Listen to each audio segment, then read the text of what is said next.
Espacio de investigación feminista. Espacio de investigación feminista. Espacio de investigación feminista. Somos mujeres luchadoras diversas que hoy, en estos duros tiempos de pandemia, pensamos juntas desde la Universidad Autónoma de Puebla. Reunimos voces para tejer hilos de sabiduría feminista. Conocimientos que nutren y desbordan la vida hoy confinada.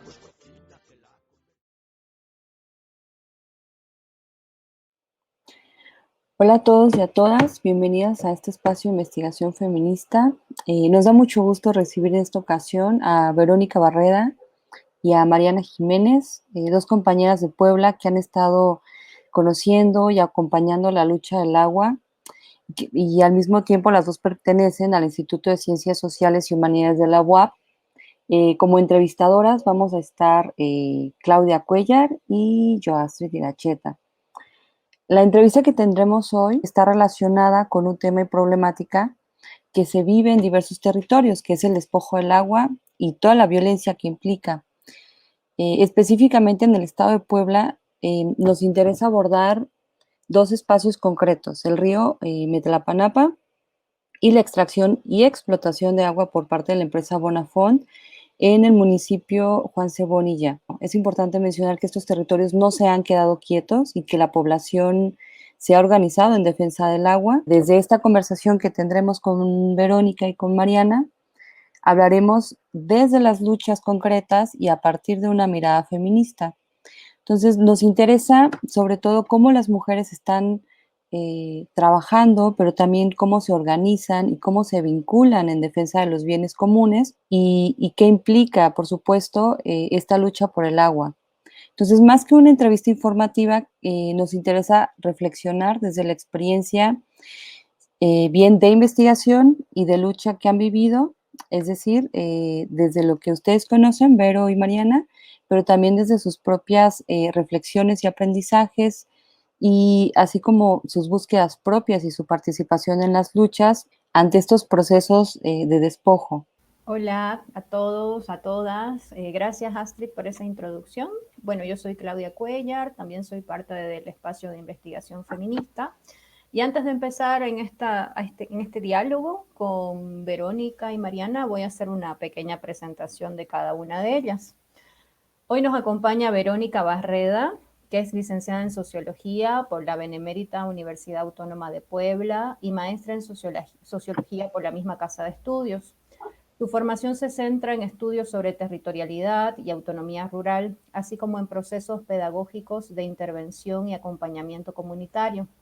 Verónica es fundadora del colectivo Hacer en Común, un espacio organizacional y de formación que ha apostado por la intervención comunitaria en contextos laborales y de despojo. También ha participado como colaboradora en proyectos de investigación coordinados por Mina Lorena Navarro del Instituto de Ciencias Sociales y Humanidades de la UAP y por el profesor Ricardo Pérez Áviles del Instituto de Ciencias de la misma Casa de Estudios. Verónica está centrada en desarrollar una metodología de investigación con perspectivas populares y participativas.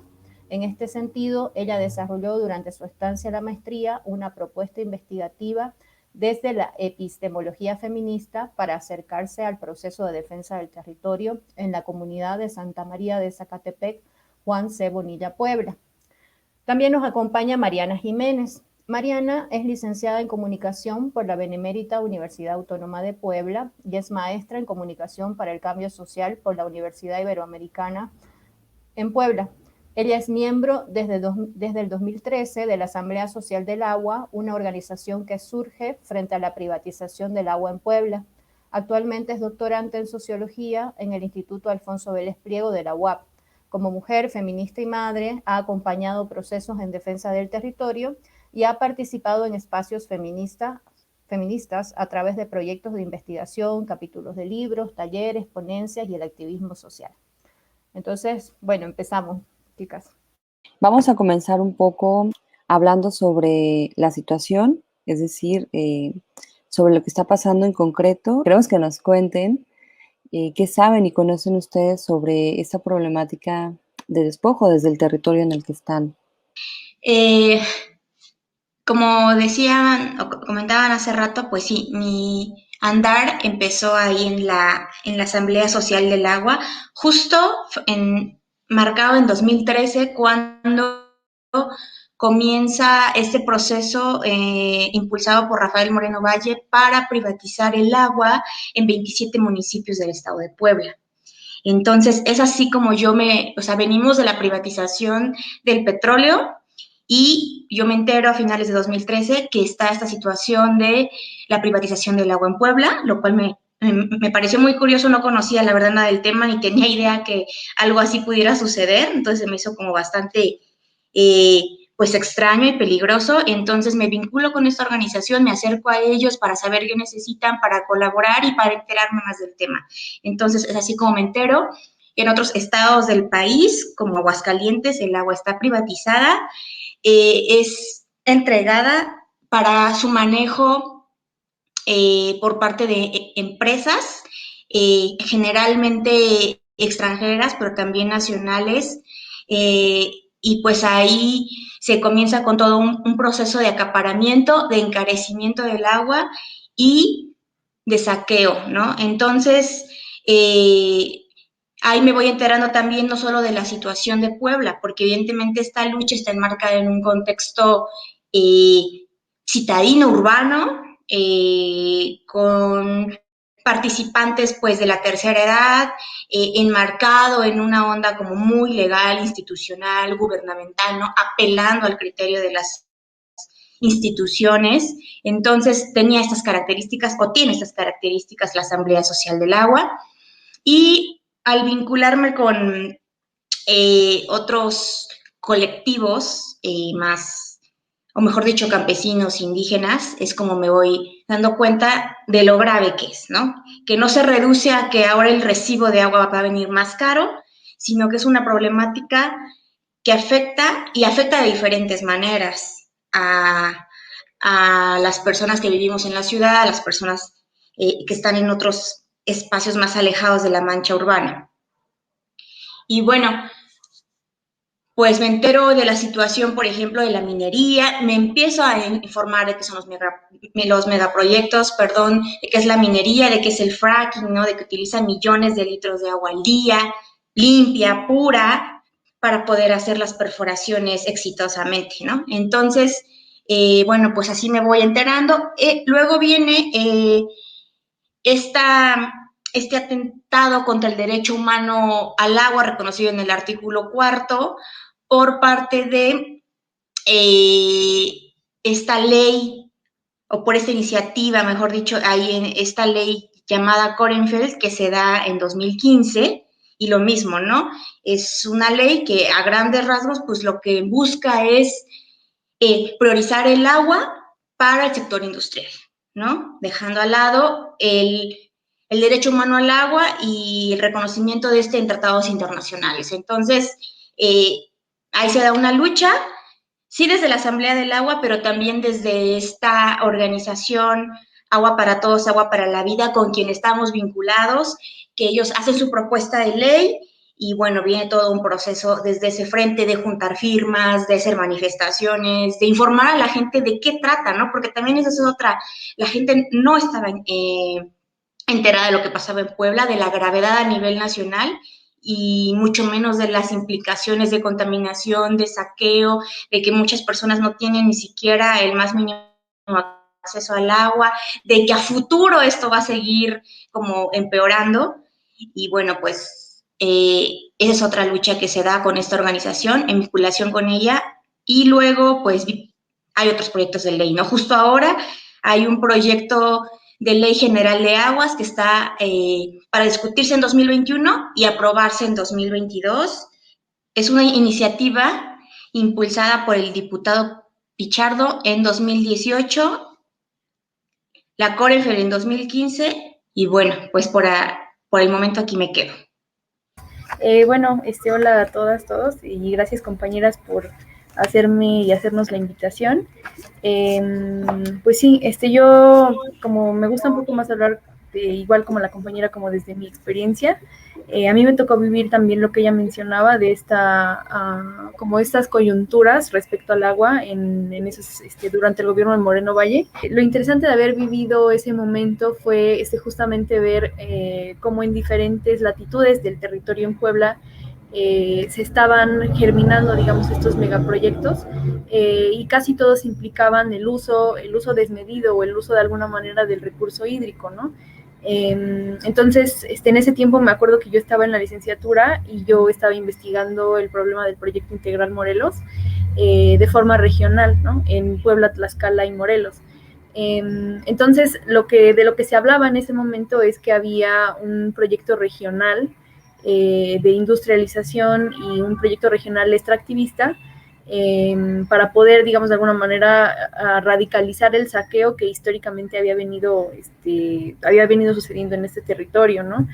Entonces, justo pasa esto de la privatización y me parece que a partir de ese momento venimos, digamos, han venido sucediendo como una serie de luchas o han emergido muchas voces pues justamente que están apuntando como a este problema de la escasez y del despojo, yo diría no solo del recurso hídrico, sino también de otro tipo de bienes comunes que están ligados de alguna manera al recurso hídrico, ¿no?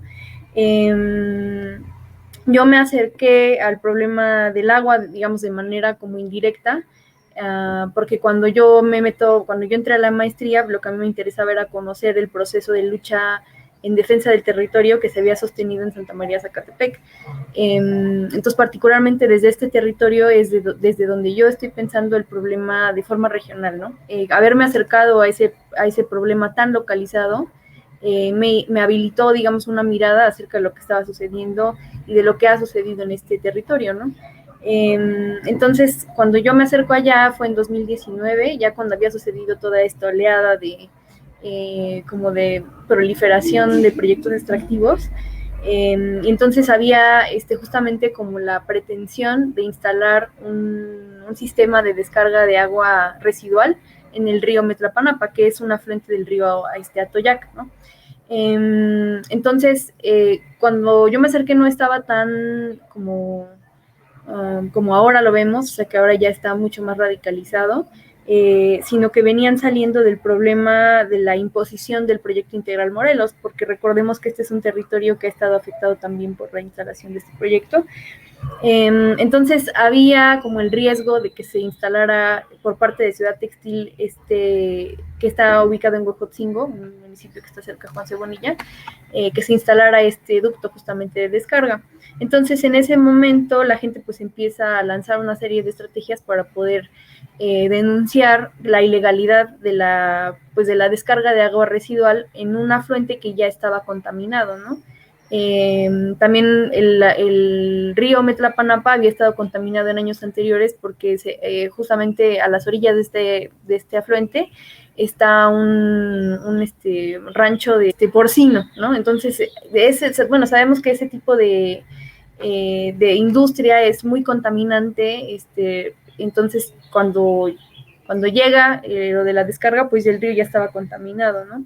Entonces la gente empezó a desplegar una serie de estrategias de saneamiento, de denuncia en la radio comunitaria para poder visibilizar justamente este problema, ¿no?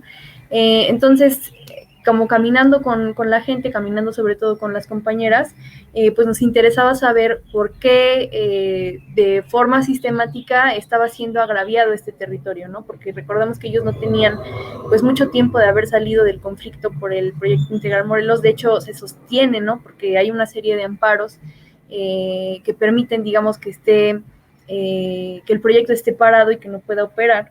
Entonces no salían de una y venían a otra, ¿no? Ya venían a lo de la descarga de agua industrial. Eso motivó a que mi investigación estuviera un poco direccionada a saber por qué ese territorio estaba siendo agraviado de esa manera desde hace ya muchos años, ¿no? Entonces, pues investigando como en documentos históricos encontré que este territorio, así como el territorio de Cholula, Huejotzingo, Tlaxcalancingo y Cuautlancingo, habían sido territorios que desde la fundación de la ciudad pues habían estado como dispuestos para proveer de bienes naturales a la ciudad de Puebla, ¿no?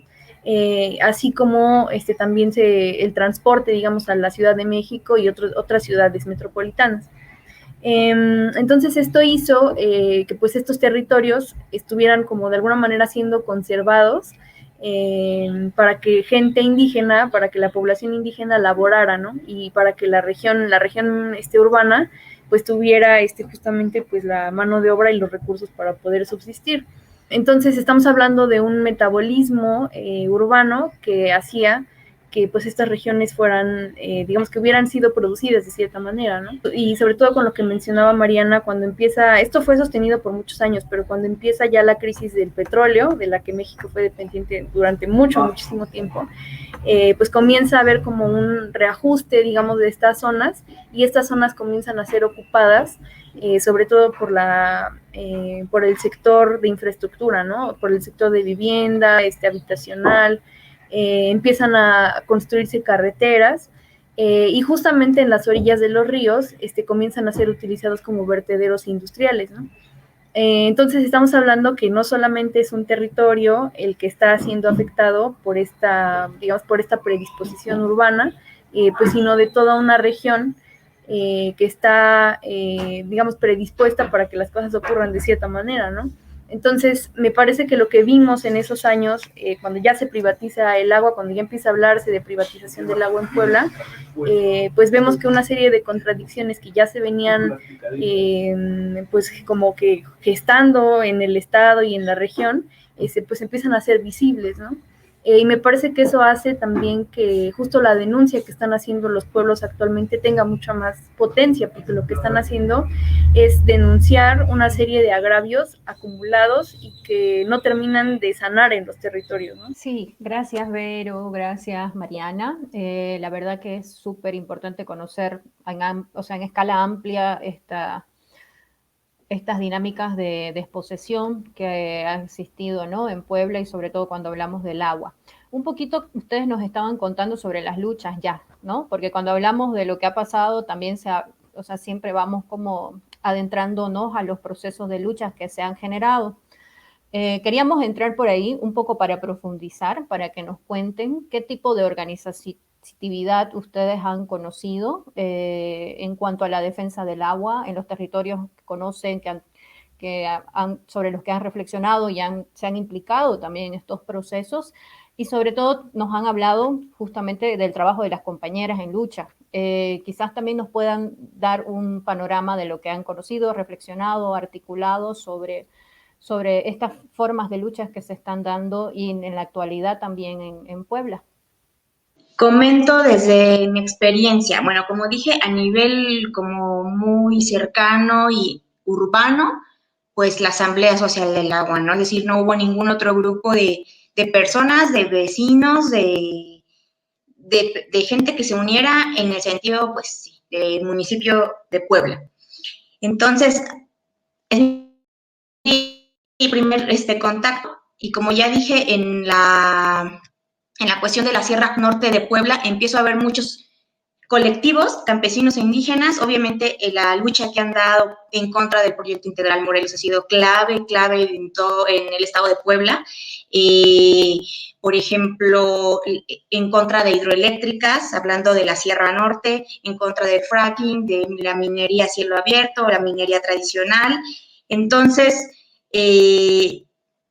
desde ahí es que voy conociendo todos estos colectivos. Por ejemplo, se arman caravanas en defensa de la vida, es decir, pueblos indígenas que desde la Sierra Norte marchan hacia la capital del país para manifestar su descontento en ese momento contra Peña Nieto, ¿no? Para decirle, ¿sabes qué? Nos están dejando sin agua, estamos invadidos de megaproyectos, y desde ahí viene, ¿no? Pero justo se ve algo muy interesante, que es cuando empieza a haber todo este despliegue de la lucha feminista, que es la última década que empieza a haber articulaciones y discusión en torno a temas feministas desde el ámbito del activismo o académico. También de este lado de las luchas indígenas y campesinas por el agua y por la vida digna, se va viendo como o visibilizando, detonando la lucha de las mujeres, el protagonismo de las mujeres, es la palabra que quería utilizar, ¿no? Entonces, pues sí se va viendo cómo las compañeras están a la cabeza de las luchas y cómo ellas, aparte, hay un trabajo invisible que son las que sostienen las luchas. Entonces, eso es algo que me llamó demasiado la atención y por eso es que me acerco, ¿no? Particularmente a esta lucha en Zacatepec por las compañeras. Se van viendo estas contradicciones, ¿no? Por ejemplo, en el caso de la Sierra Norte, muchas veces las compañeras vienen a la vanguardia de la lucha, al frente, sosteniéndola, y al mismo tiempo esta cuestión de que a la hora de la representación o la toma de decisiones son los varones los que están como haciendo estos procesos, ¿no? De negociación o de dirección de la lucha. Igual sucede aquí en Zacatepec, desde lo que yo he podido ver, ¿no? Cómo las compañeras son las que están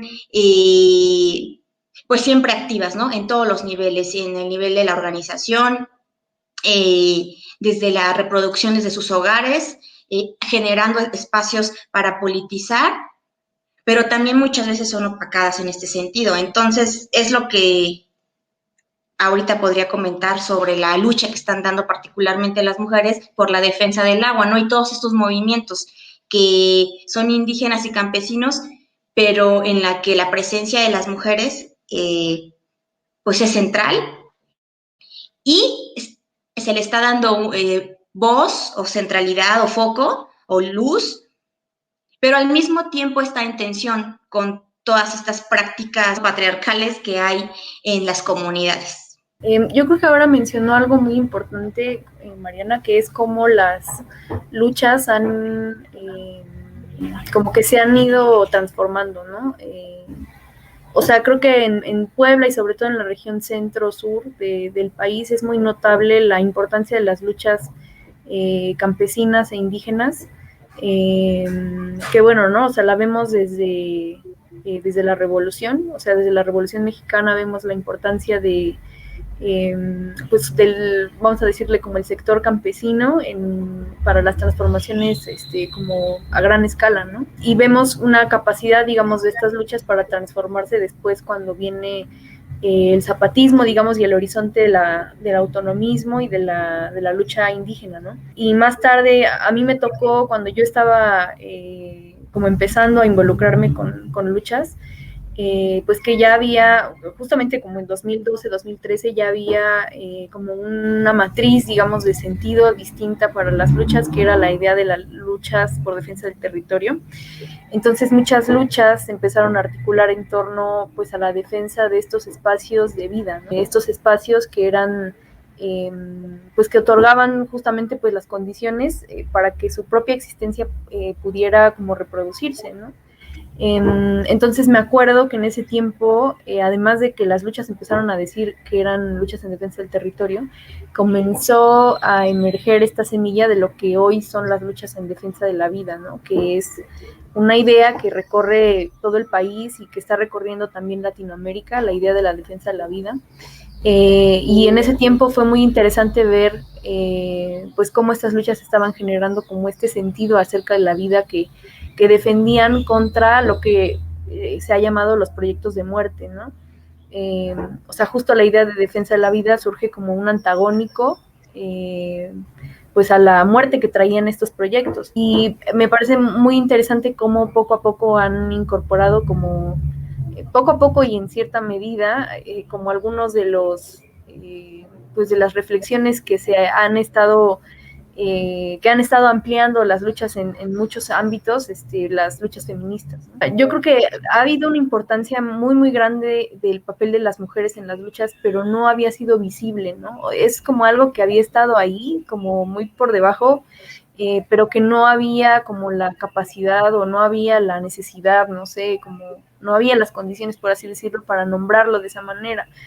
Entonces, por ejemplo, la lucha de la coordinadora por un Atoyac con vida es una lucha que está en Tlaxcala, que bueno, está pugnando por el saneamiento del río Atoyac y lo que ellos llaman la justicia ambiental, porque bueno, son una organización que nace a partir del agravio que ven directamente como en sus vidas cotidianas, ¿no? Hay gente que enferma de cáncer, gente que tiene enfermedades renales, ¿no? La mayoría de gente está enfermando de estas cosas en los pueblos aledaños al río contaminado. Entonces nace en los 90s y efectivamente son muchas mujeres que se reunían en la iglesia del pueblo y que comienzan como que pues justo por apostar, o sea, ellas ven directamente el agravio, ¿no? O sea, ellas están viendo que sus hijos están enfermos, no tienen el recurso para cuidarlos, y toda esta como red de cuidado se ve afectada por el agravio de la contaminación. Entonces son justamente ellas, justo porque se hacen cargo, digamos, del cuidado, las que están como pugnando porque se haga justicia, ¿no? Por denunciar la muerte de sus hijos, ¿no? Entonces, habían estado ahí, ¿no? Pero no había habido como esta lectura feminista tan masiva que ahora está teniendo, pues acerca de la importancia del papel que ellas tenían, ¿no? Y muchos procesos me parece que han pasado por como por esta ampliación, ¿no? En Zacatepec también creo que ha pasado más o menos algo similar. Hace unos años, cuando emerge todo el conflicto por el Proyecto Integral Morelos, pues surgen como con cierto ideario, ¿no? El ideario de la autonomía, el ideario de las luchas campesinas, el ideario de la lucha zapatista, ¿no?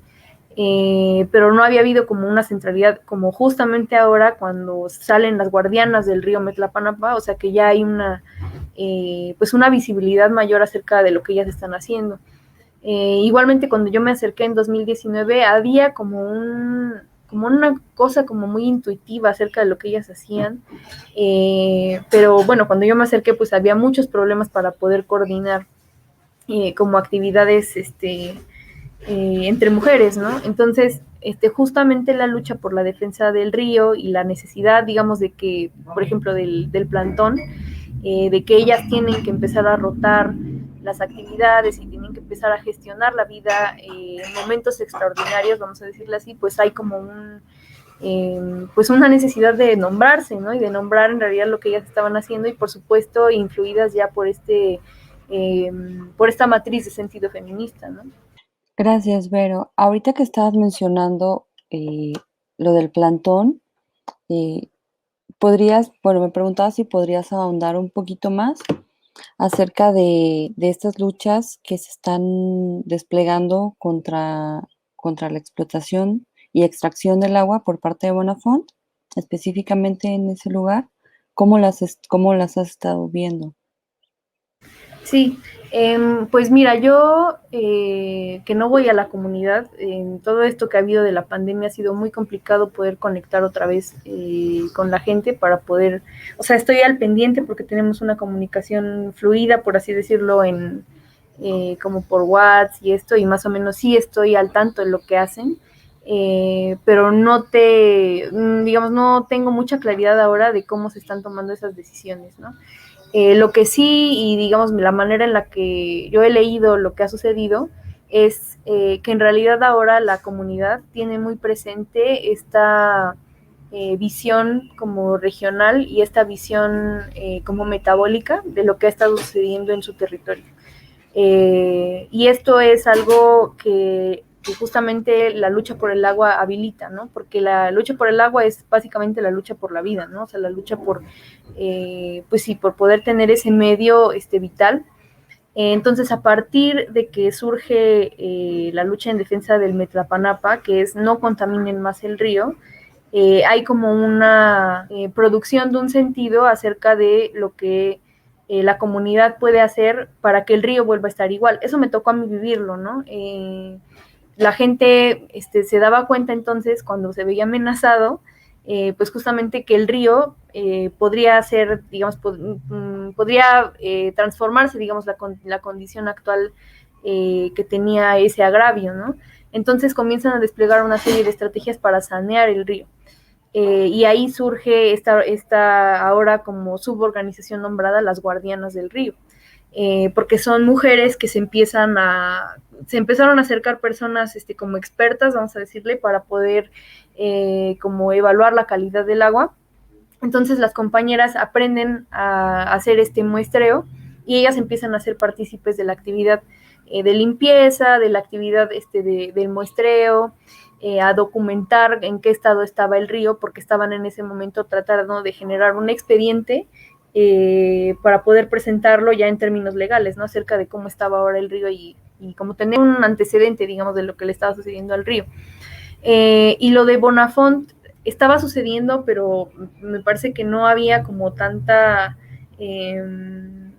digamos, no había esta perspectiva como que conectara, ¿no? Lo que sucedía en el río y lo que estaba sucediendo en la planta, porque la planta, recordemos que tiene casi 30 años ahí, ¿no? Antes de que estuviera Bonafont estaba esta planta llamada Arcoiris, y digamos la gente, yo me acuerdo que cuando yo fui a un taller, hicimos un taller de mapeo, yo les preguntaba, o sea, qué tipo de industrias hay, no sé, y tenían presente muchas, por ejemplo, de las automotrices, de minería no metálica, lo del gasoducto, y así como que una cosa que teníamos ahí que nos faltaba era lo del agua, ¿no? Cuando hicimos este mapeo, entonces dijimos, sí es cierto, Bonafont, o sea, como que era como, digamos, no era tan clara la amenaza que estaba haciendo Bonafont para el territorio, ¿no?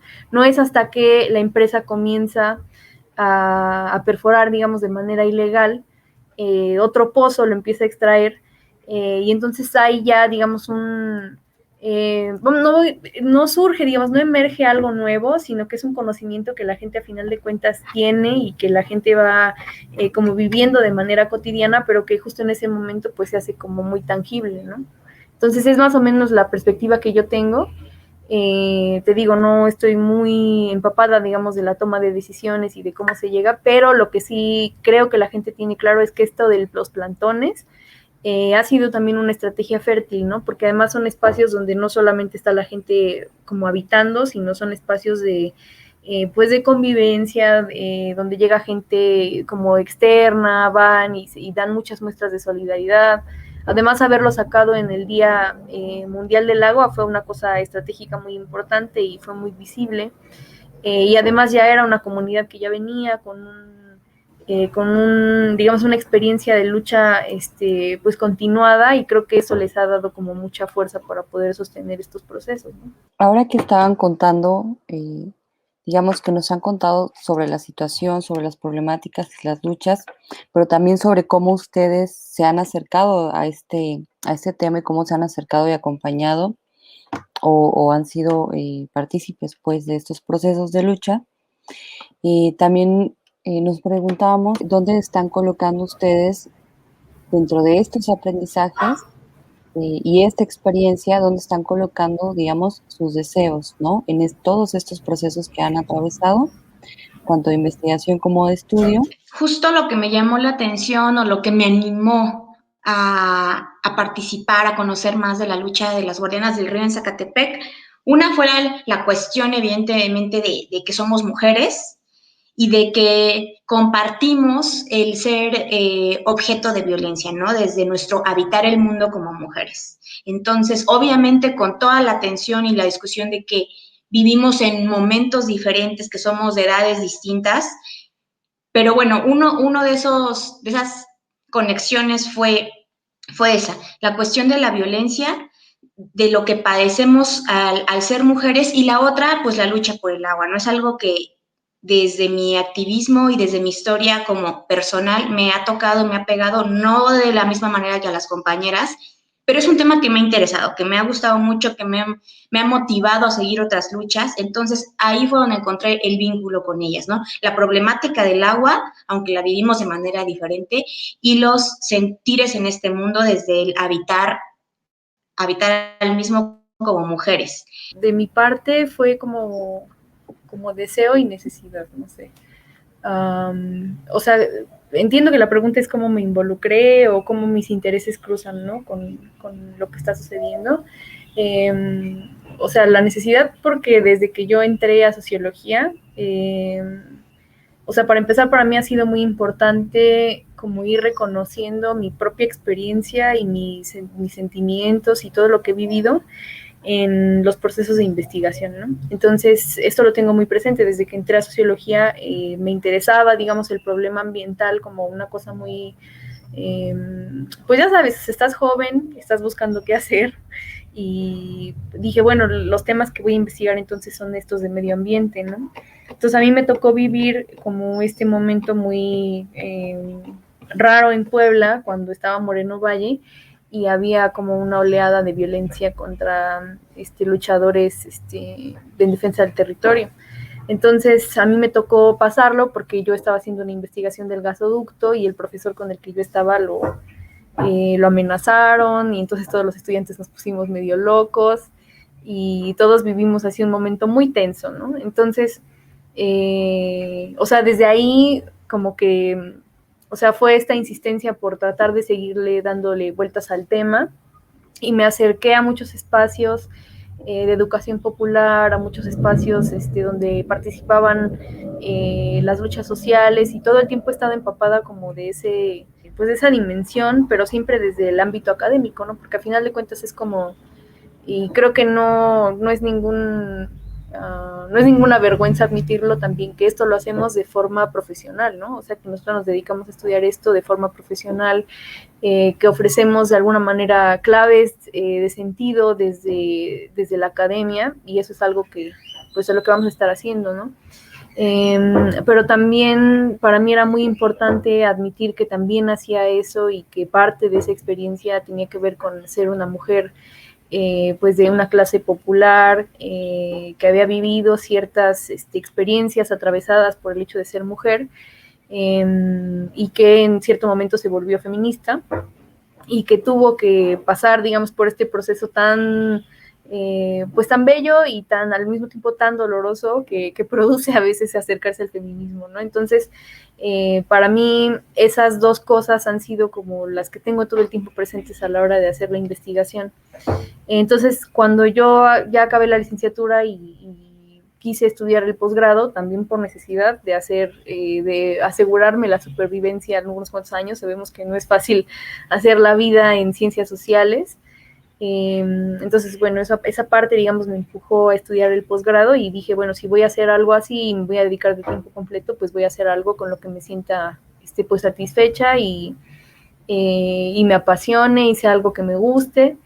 Entonces decidí cruzar como las miradas feministas con esta mirada que ya venía cultivando acerca de bueno, una mirada como ecológica, ¿no? Cuando yo me acerqué a Zacatepec fue principalmente porque yo sabía que era una organización que tenía pues ya mucho tiempo sosteniendo esta lucha de defensa del territorio, y donde además pues había compañeras que participaban de manera muy visible, ¿no? O sea, yo en ese tiempo lo tenía así como un poquito planeándolo de esa forma, ¿no? Acercarme a la experiencia de las compañeras. Sin embargo, creo que a mí me tocó un momento, y también mi investigación, digamos, obedecía a este interés de responder a esa coyuntura, ¿no? Entonces, pues mi investigación fue cambiando, ya no la hice específicamente hablando de las compañeras. Sin embargo, en mi investigación, pues lo que voy haciendo es admitir todo el tiempo que los conocimientos que se producen ahí se produjeron gracias al diálogo con las compañeras y gracias a esta tiempo entre mujeres que nos habilitamos en medio de toda la conflictividad que nos tocó vivir. Y pues justamente mi investigación abreva de estos, pues de esta perspectiva del conocimiento situado que el feminismo pues nos ha, digamos, me ha habilitado, ¿no? En mi andar en la maestría. Creo que al mismo tiempo, o más bien de los aprendizajes que me dejaron haber acompañado, no haber acompañado, sino más bien trabajar con las compañeras, fue justamente aprender pues que en realidad lo que está sucediendo allá, tal cual, o sea, tiene repercusiones en lo que está sucediendo acá, ¿no? Entonces, de alguna manera, no solamente estamos ligadas por esta necesidad mía, digamos, de hacer una investigación, o esa necesidad de ellas de producir sentido de alguna manera, sino también porque en términos del de la territorialidad estamos pues implicadas y me parece que es como lo más, digamos que desde la manera en la cual yo trabajo, que es desde esta perspectiva como por una perspectiva política particular, pues hay que admitir como ciertas corresponsabilidades, ¿no? Entonces hacer con, a final de cuentas, es lo que me toca, o sea, lo que me toca a mí y de lo que yo me he responsabilizado es tal vez producir claves de sentido, y a las compañeras les toca hacer lo suyo, ¿no? Entonces creo que de esa manera es como yo he encontrado pues la manera de ligarme como lo más sana y lo más fértil posible, ¿no? La defensa del territorio es algo que me apasiona bastante, y acompañado de la firme convicción de que todos tenemos derecho a la vida digna. Eso es lo que me vinculó con las compañeras, ¿no? Y como les decía hace rato, el hecho de ser mujeres con las violencias que implica el habitar este mundo siendo mujeres, ¿no? Y la lucha por el agua, tomando en cuenta que vivimos estas problemáticas de distintas maneras, las vemos de distinta forma y nos implica personalmente, familiarmente, desde puntos distintos, ¿no? Entonces, obviamente, hay que aprendiendo a gestionar esta diferencia con ella, pero también viendo lo que me puede vincular y acercar a la lucha que ellas tienen. Me llamó también bastante la atención enterarme de que los procesos afectan a las mujeres de manera diferenciada, ¿no? Una es la cuestión de la violencia, de que agentes externos lleguen a tu comunidad.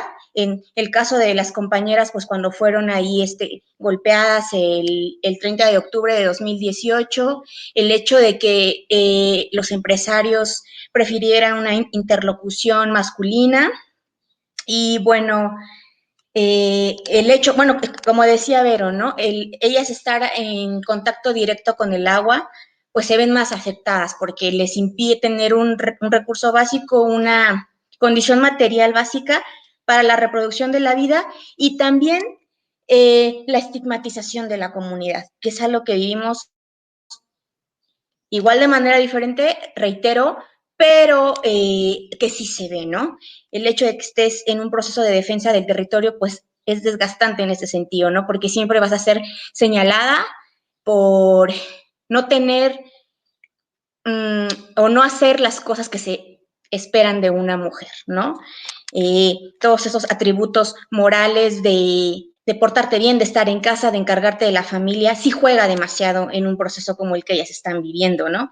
Entonces, por ejemplo, me ha tocado estar con ellas en el plantón, pasar una noche ahí con ellas, ir a visitarlas en sus guardias y pues ver esto, ¿no? La tensión que existe con los varones, ¿no? Porque ellos la hacen de vigilantes, ¿no? Como que viendo qué hacen, les marcan, entran y salen, ver cómo la toma de decisiones se dificulta y sí es un estrés constante, ¿no?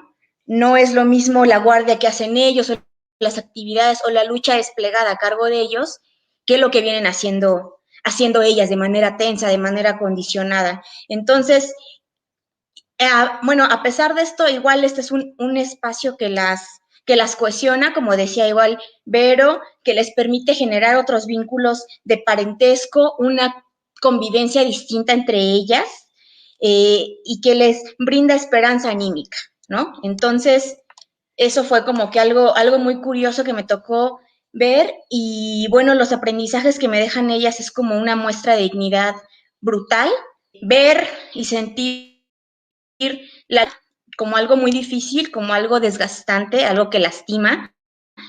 La verdad es algo duro, ¿no? Por el momento que me tocó ahí dormir y eso, pues es sumamente difícil, el frío, la manera en que cocinan ahí, pues hay que cortar leña, el ruido, la tensión, ¿no? De estar ahí en el plantón y pasan las patrullas, pasa la policía estatal. Entonces, yo me ponía a pensar, ¿no? Imagínate vivir esto más de un año, ¿no? Entonces es algo sumamente como difícil, entonces pues ese es el aprendizaje, ¿no? La lucha no es por gusto, pero les han quitado tanto que defender la vida no es una opción. O sea, no defender la vida no es una opción, pues, no es algo que tenemos que hacer, y también me hace reflexionar sobre los privilegios que tenemos y que tenemos que poner en cuestión y que es necesario que renunciemos a ellos, ¿no? Y los que tenemos pocos, muchos o los que tengamos, pues sí tenemos que pensarlos, que discutirlos y que decir, bueno, pues de ahora en adelante se acabó el agua de Bonafont, desde ahora en adelante se acabó esta manera de reproducir mi vida desde un punto de vista, mejor dicho, desde una lógica urbana, y vamos a hermanarnos con otras luchas, a fijarnos en las problemáticas que están viviendo otros y en aportar, en hacer algo, ¿no? Gracias, Mariana. Qué interesante escucharla, chicas. Verónica, Mariana. Bueno, me gustó mucho esto que estás diciendo, Mariana, sobre el horizonte de esperanza también que se va recreando en estas luchas que se están dando en defensa del agua y sobre todo en las formas en las que se han articulado las mujeres en estos territorios para poner en el centro la defensa de la vida. Quería hacerle esa pregunta a Vero, si es que tanto de la experiencia de la lucha de las mujeres como también de la implicación en estas luchas podemos tener o visibilizar claves de potencia que se hayan hecho visibles, ¿no? En la defensa del agua, ya para ir cerrando. Sí, yo creo que una de las claves más importantes acerca de lo que la lucha en defensa del agua ha aportado para la idea, digamos, de defensa de la vida o para la lucha, digamos, en defensa de la vida, creo que es justamente poner en tensión este modelo, digamos, de vida que se está reproduciendo, ¿no? Digamos, qué modelo de vida o qué modelo, sí, como modelo urbano, modelo de desarrollo se está promoviendo y qué es lo que sucede, digamos, o lo que deja como implicancia para estos territorios, ¿no? Creo que justo es algo que nos hace reflexionar no solamente a los pueblos que defienden la vida y su territorio, sino a las personas, justo ahorita como decía Mariana, que estamos en otros territorios y que a lo mejor la idea de defensa de vida nos parece como... O sea, yo me acuerdo que cuando yo escuchaba defensa de la vida hace muchos años que iba a los procesos estos de educación popular, yo decía vida, o sea, a mí me sonaba como a la pro vida, ¿no? Y yo decía, no, pues, o sea, yo no quería defender la vida, yo me acuerdo, o sea, que yo, para mí era como, o sea, defender la vida desde la concepción, y sí me acuerdo que muchas comunidades decían eso, ¿no? O sea, sí había un ideario de la vida desde la concepción, hay que defenderla, y ahora lo he escuchado menos, porque creo que han estado más influidos como por el feminismo, y no querer alinearse como a los discursos de la derecha, pero sí, en ese momento me acuerdo que era muy raro. Y ahora creo que esta idea de defensa de la vida se ha ampliado, pero al mismo tiempo, digamos, se ha ampliado tanto que ha intentado como abarcar también, o digamos, como que alejarse, distanciarse de ese discurso de la derecha, ¿no? Entonces creo que ahora como lo que están poniendo justamente la lucha en Zacatepec es qué vida vamos a defender, ¿no? Va a ser la vida acaparadora, la vida rapaz, la vida que sacrifica, la vida que hace que otros, eso, ¿no? Tengan que verse sacrificados o tengan que verse degradados, o qué otra vida vamos a producir, digamos, en común, ¿no? En conjunto, porque digo, al mismo tiempo creo que es sano admitir también, pues como personas urbanas, pues a lo mejor no tenemos la capacidad de reproducir la vida como sí la tienen las comunidades, ¿no? Que están produciendo en común, que tienen un pedazo de tierra, que tienen todavía acceso a pozos. La gente en las ciudades no lo tenemos, o sea, la gente de las ciudades somos las personas más despojadas, o sea, rentamos, ¿no? O sea, estamos digamos que en el pleno ojo del capitalismo brutal, ¿no? Entonces creo que lo que están haciendo es poner justo en tensión esos modelos y obligarnos de alguna manera a repensar la manera en la que estamos reproduciendo nuestra vida, ¿no? Entonces creo que eso es lo que me aportan por ahora, ¿no? Entre otras cosas. Bueno, muchas gracias, Verónica, Mariana, por hacernos este camino de entender las características históricas del despojo del agua en Puebla, y sobre todo compartir con nosotras lo que han aprendido de la lucha, pero también lo que ustedes van aportando a esas luchas, con sus aprendizajes, con sus palabras, con las formas en las que lo han pensado, lo han reflexionado, han tejido con otras compañeras. Y para nosotros es súper importante rescatar eso como espacio de investigación feminista porque no está separado, ¿no? No es una forma de conocer separada de lo que se está produciendo en la realidad cotidiana de cada una de nosotras y de los territorios que habitamos. Entonces, bueno, cerramos la entrevista, les agradecemos y la verdad que nos gustaría mucho continuar en algún otro momento conversando con ustedes. Ay, muchas gracias. Muchas gracias, Clau, muchas gracias, Astrid, muchas gracias, Vero, también por escuchar. Gracias, Mariana, me dio mucho gusto escucharte.